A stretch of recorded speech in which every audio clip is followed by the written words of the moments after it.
ತಿಪ್ಪೇಸ್ವಾಮಿ ಮನೆಗಳ ಮೇಲೆ ಲೋಕಾಯುಕ್ತ ದಾಳಿ ನಡೆಸಿದೆ. ಬೆಂಗಳೂರಿನ ಟೌನ್ ಪ್ಲಾನಿಂಗ್ ನಿರ್ದೇಶಕರಾಗಿರುವಂತಹ ತಿಪ್ಪೇಸ್ವಾಮಿ ಅವರ ನಿವಾಸಗಳ ಮೇಲೆ ನಡೆದಿರುವಂತಹ ಲೋಕಾಯುಕ್ತ ದಾಳಿ. ಅದರ ಒಂದಷ್ಟು ಅಪ್ಡೇಟ್ಸ್ ಪಡಿತಾ ಹೋಗೋಣ. ತಿಪ್ಪೇಸ್ವಾಮಿ ಮನೆಯೊಳಗೆ ಚಿನ್ನಾಭರಣ ಮತ್ತು ನಗದು ಇರುವಂತದ್ದು ಪತ್ತೆಯಾಗಿದೆ. ಅಪಾರ ಪ್ರಮಾಣದ ಚಿನ್ನಾಭರಣ ಮತ್ತೆ ನಗದನ್ನ ವಶಪಡಿಸಿಕೊಂಡಿದ್ದಾರೆ. ಈಗ ಸದ್ಯಕ್ಕೆ ಲೋಕಾಯುಕ್ತ ಅಧಿಕಾರಿಗಳು ಮನೆಗೆ ಅಕ್ಕಸಾಲಿಗರನ್ನ ಕರೆಸಿಕೊಂಡಿದ್ದಾರೆ. ಯಾಕಂದ್ರೆ ಚೆಕ್ ಮಾಡಬೇಕು, ಗೋಲ್ಡ್ ತೂಕ ಹಾಕಬೇಕು ಎಷ್ಟಿದೆ ಅಂತ ಹೇಳಿ. ಇದೆಲ್ಲದಕ್ಕೂ ಕೂಡ ಈಗ ಅಕ್ಕಸಾಲಿಗರನ್ನ ಕರೆಸ್ಕೊಂಡಿದ್ದಾರೆ. ಮನೆಯಲ್ಲಿ ಸಿಕ್ಕ ಚಿನ್ನದ ತೂಕ ಮಾಡ್ತಾ ಇದ್ದಾರೆ. ಈಗ ಬನಶಂಕರಿ 3ನೇ ಹಂತ ವಿಶ್ವೇಶ್ವರಯ್ಯ ರಸ್ತೆಯಲ್ಲಿರುವಂತಹ ಮನೆ, ಅಧಿಕಾರಿ ತಿಪ್ಪೇಸ್ವಾಮಿ ಮಾವನ ಮನೆ ಮೇಲೂ ಕೂಡ ರೇಡ್ ಆಗಿದೆ ಇವತ್ತು.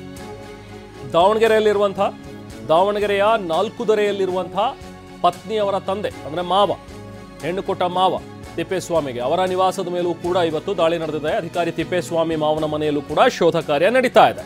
ದಾವಣಗೆರೆ ಲೋಕ ಇನ್ಸ್ಪೆಕ್ಟರ್ ಪ್ರಭು ಮತ್ತು ತಂಡ ದಾಳಿ ನಡೆಸಿದೆ. ದಾವಣಗೆರೆಯಲ್ಲಿ ಅಧಿಕಾರಿ ತಿಪ್ಪೇಸ್ವಾಮಿಗೆ ಸೇರಿದಂತಹ ಆಸ್ತಿ ದಾಖಲೆಗಳ ಪರಿಶೀಲನೆ ನಡೀತಾ ಇದೆ. ಸೊ ಎರಡೂ ದೃಶ್ಯಗಳನ್ನು ಗಮನಿಸಬಹುದು. ಒಂದು ಕಡೆ ದಾವಣಗೆರೆಯಲ್ಲಿ ತಿಪ್ಪೇಸ್ವಾಮಿ ಅವರ ಮಾವನ ಮನೆ ಅಂದ್ರೆ ಅವರ ಪತ್ನಿಯ ತಂದೆಯ ಮನೆ. ಸೊ ಅಲ್ಲೂ ಕೂಡ 4 ದೊರೆ, ದಾವಣಗೆರೆಯ 4 ದೊರೆ ಅಂತ ಏನಿದೆ ಅಲ್ಲಿ ಇರುವಂತಹ ಅವರ ನಿವಾಸದಲ್ಲೂ ಕೂಡ ಈಗ ಪರಿಶೀಲನೆ ನಡೀತಾ ಇದೆ. ಇನ್ನೊಂದು ಕಡೆ ಇಲ್ಲಿ ಬೆಂಗಳೂರಿನ ಶ್ರೀ ಲಕ್ಷ್ಮೀ ವೆಂಕಟೇಶ್ವರ ನಿಲಯ ಬನಶಂಕರಿಯಲ್ಲಿರುವಂತಹ ತಿಪ್ಪೇಸ್ವಾಮಿಯವರ ಮನೆ, ಇದು ಮನೆ ಅಲ್ಲ ಬಂಗ್ಲೆ ಅಂತ ಹೇಳ್ಬೋದು, ಆ ಮಟ್ಟಿಗಿದೆ.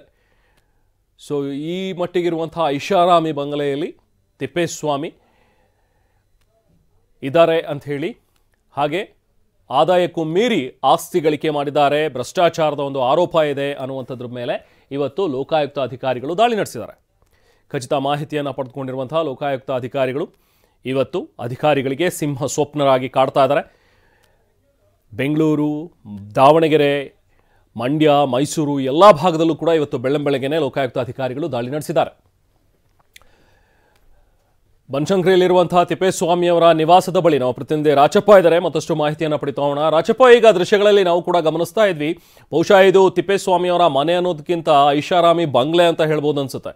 ಸೊ ಇನ್ನೂ ಕೂಡ ಲೋಕಾಯುಕ್ತ ಅಧಿಕಾರಿಗಳ ರೇಡ್ ಮುಂದುವರೆದಿದೆಯಾ? ಏನೇನು ಸಿಕ್ಕ ಇದೆ? ಈಗ ಇನ್ಸೈಡ್ ಮಾಹಿತಿ ಏನು ಲಭ್ಯವಾಗ್ತಾ ಇದೆ ರಾಚಪ್ಪ?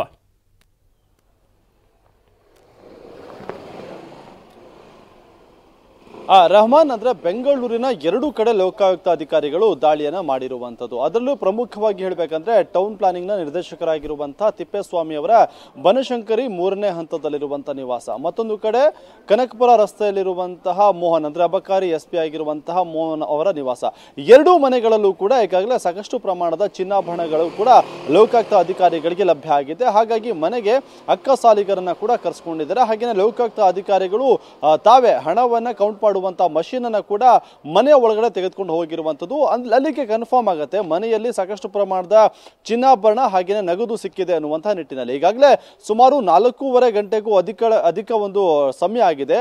ಬೆಳಿಗ್ಗೆ 6:15 ಸುಮಾರಿಗೆ 2 ಮನೆಗಳ ಮೇಲೆ ಲೋಕಾಯುಕ್ತ ಅಧಿಕಾರಿಗಳು ಒಂದೇ ಸಮಯದಲ್ಲಿ ದಾಳಿಯನ್ನು ಕೂಡ ಮಾಡಿರುವಂತದ್ದು. ಅದರ ಜೊತೆಗೆ ತಿಪ್ಪೇಸ್ವಾಮಿ ಏನಿದ್ರೆ ಅವರು ಸುಮಾರು 5 ವರ್ಷಗಳ ಕಾಲ ಟೌನ್ ಪ್ಲಾನಿಂಗ್ ನ ನಿರ್ದೇಶಕರಾಗಿ ಕೆಲಸವನ್ನ ಮಾಡಿಕೊಂಡಿದ್ರು. ಈ ಸಂದರ್ಭದಲ್ಲಿ ಅವರು ಆದಾಯಕ್ಕೂ ಮೀರಿದಂತಹ ಒಂದು ಅಸಮತೋಲನವಾದಂತಹ ಆಸ್ತಿಯನ್ನು ಗಳಿಕೆ ಮಾಡಿದ್ದಾರೆ ಅನ್ನುವಂತಹ ಆರೋಪ ಕೂಡ ಅವರ ಮೇಲೆ ಇರುವಂತದ್ದು. ಹಾಗಾಗಿ ಇನ್ನೂ ಕೂಡ ಲೋಕಾಯುಕ್ತ ಅಧಿಕಾರಿಗಳು ಮನೆಯ ಒಳಗಡೆ ಸಾಕಷ್ಟು ಪರಿಶೀಲನೆ ಕೂಡ ಮಾಡ್ತಿರುವಂತದ್ದು. ಅಂದ್ರೆ ಈಗ ಗಮನಿಸಬಹುದು, ಭವ್ಯವಾದಂತಹ ಒಂದು ಬಂಗಲೆ ಇದು.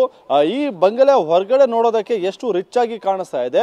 ಲೋಕಾಯುಕ್ತ ಪೊಲೀಸರು ಒಳಗಡೆ ಹೋಗಿ ನೋಡಿದಂತಹ ಸಂದರ್ಭದಲ್ಲಿ ಅಷ್ಟೇ ಮಟ್ಟದಲ್ಲಿ ಶಾಕ್ ಆಗಿದ್ದಾರೆ. ಯಾಕಂದ್ರೆ ಅಷ್ಟು ಹಣವನ್ನ ಖರ್ಚು ಮಾಡಿ ಇಂಟೀರಿಯರ್ ಡಿಸೈನ್ ಅನ್ನು ಕೂಡ ಮಾಡ್ಕೊಂಡಿದ್ದಾರೆ. ಅದ್ರ ಜೊತೆಗೆ ಮನೆಯ ಮೂಲೆಯಲ್ಲೂ ಕೂಡ ಬೆಲೆ ಬಾಳುವಂತಹ ವಸ್ತುಗಳನ್ನೆಲ್ಲವನ್ನ ಕೂಡ ಇಟ್ಟಿದ್ದಾರೆ. ಹಾಗೆಯೇ ಚಿನ್ನಾಭರಣ ಕೂಡ ಇದೆ, ಜೊತೆಗೆ ನಗದನ್ನು ಕೂಡ ಇಟ್ಕೊಂಡಿದ್ದಾರೆ. ಹಾಗಾಗಿ ಇಷ್ಟೆಲ್ಲ ಪ್ರಮಾಣದ ಆಸ್ತಿ ಹೇಗೆ ಬಂತು ಅನ್ನುವಂಥ ನಿಟ್ಟಿನಲ್ಲಿ ಪ್ರಶ್ನೆಯನ್ನ ಕೂಡ ಲೋಕಾಯುಕ್ತ ಅಧಿಕಾರಿಗಳು ಕೂಡ ಮಾಡಬೇಕಾಗತ್ತೆ. ಯಾಕಂದ್ರೆ ಈ ಮನೆ ದಾಳಿಯ ಸಂದರ್ಭದಲ್ಲಿ ಎಷ್ಟು ಮೌಲ್ಯದ ಆಸ್ತಿ ಪತ್ರಗಳು, ಅದರ ಜೊತೆಗೆ ಚಿನ್ನಾಭರಣ ಹಾಗೆಯೇ ನಗದು ಸಿಕ್ಕಿದೆ, ಎಲ್ಲದಕ್ಕೂ ಕೂಡ ಇಂಚಿಂಚಾದಂತಹ ಮಾಹಿತಿಯನ್ನು, ಅದಕ್ಕೆ ಸಂಬಂಧಪಟ್ಟಂತಹ ಆದಾಯದ ಮೂಲ ಏನಿದೆ ಅದೆಲ್ಲವನ್ನ ಕೂಡ ಲೋಕಾಯುಕ್ತ ಪೊಲೀಸರ ಮುಂದೆ ಎಲ್ಲರೂ ಕೂಡ ಅದನ್ನ ವಿವರಣೆ ನೀಡಬೇಕಾಗುತ್ತೆ. ಒಂದು ವೇಳೆ ನೀಡದೇ ಇದ್ದಂತಹ ಪಕ್ಷದಲ್ಲಿ ಇದೆಲ್ಲವೂ ಕೂಡ ಅಕ್ರಮವಾಗಿ ಗಳಿಸಿದಂತಹ ಆಸ್ತಿ ಅನ್ನುವಂಥದ್ದು ಅಲ್ಲಿಗೆ ಸ್ಪಷ್ಟ ಆಗುತ್ತೆ. ಹಾಗಾಗಿ ಲೋಕಾಯುಕ್ತ ಅಧಿಕಾರಿಗಳು ಒಂದು ತಾರ್ಕಿಕ ಅಂತ್ಯಕ್ಕೆ ಇದನ್ನ ತೆಗೆದುಕೊಂಡು ಹೋಗುವವರೆಗೂ ಕೂಡ ಈ ಎಷ್ಟು ಪ್ರಮಾಣದ ಆಸ್ತಿಯನ್ನು ಮಾಡಿದ್ದಾರೆ, ಜೊತೆಗೆ ಎಷ್ಟು ಅಸಮತೋಲನವಾದಂತಹ ಆಸ್ತಿ ಇದೆ ಅನ್ನುವಂಥದ್ದು ಇನ್ನಷ್ಟೇ ಗೊತ್ತಾಗಬೇಕಾಗಿದೆ. Rehman, okay, thank you Rachappa.